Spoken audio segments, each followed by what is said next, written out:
Hey y'all, Quinn here, and today I'm talking about the singular trans narrative that the media paints and how harmful that is. So over the past few years, the media has really swept up the concept of transgender, which is great and also harmful when there's only one representation. The more perspectives that we get, the more accurate view we're gonna have about what it means to be transgender. So I'm here just to provide my own experience with my transgender identity as a way to broaden the perspective. Fuck out my way when you see me. I'm rolling with the LGBT. I'm rolling with the LGBT. Trans people have been invisible for a really long time.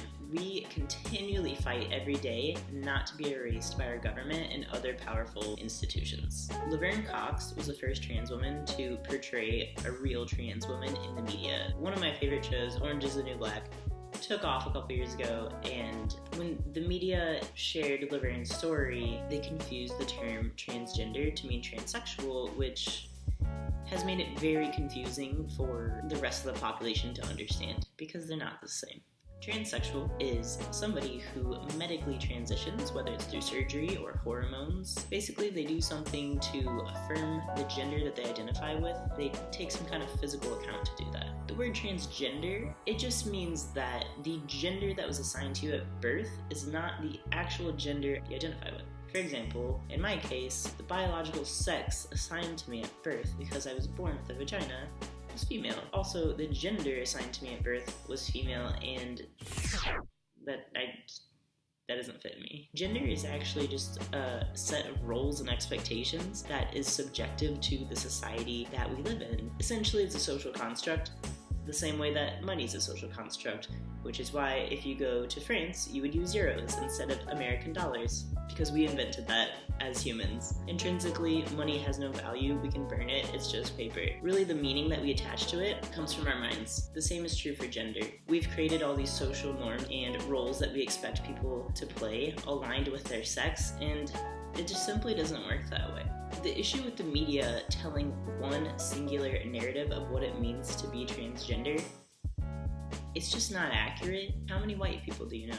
If you live in the United States, you probably know a few, because there's a lot of them here. If you have one negative experience with a white person, are you going to judge all white people based off that experience? How many trans people do you know? What do you know about trans people? And where did you get the information? How do you know the things you know about them?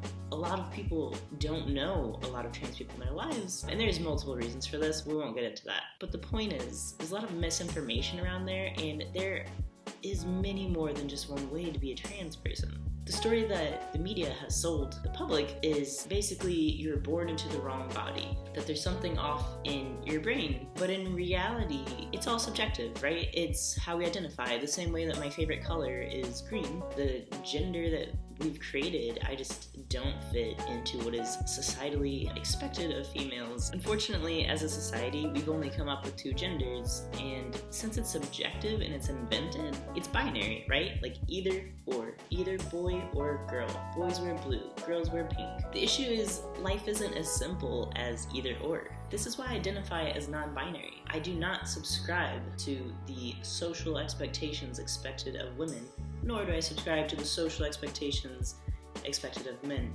The issue with the narrative that you're born into the wrong body, it's just simply not true for all people, and it doesn't devalidate anybody else's experience as a trans person, because remember, this just means that they do not identify with the gender that society assigned to them. There are so many different gender identities. Honestly, just give it a Google.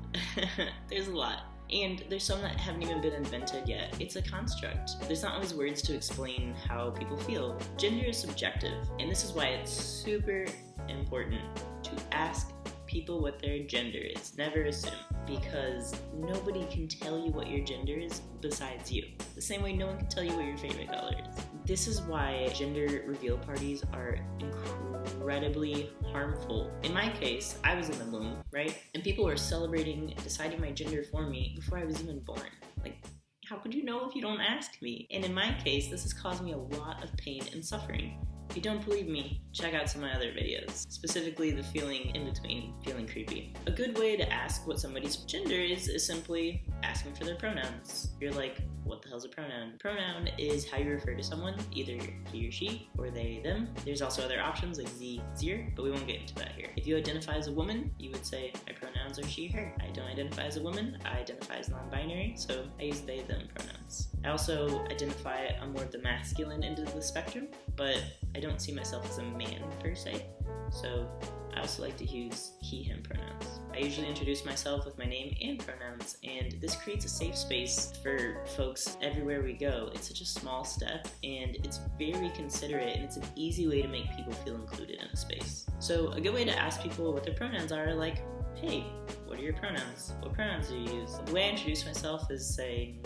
hi, my name is Quinn, and I use he, they pronouns. To keep it even more simple, I could introduce myself as Quinn, and I use they, them pronouns. Or you could say, my preferred pronouns are they, them, whatever you want. Thanks for tuning in, y'all. If you like this video, give it a thumbs up. I'm putting out new videos each month, so subscribe to my channel. Catch you next time.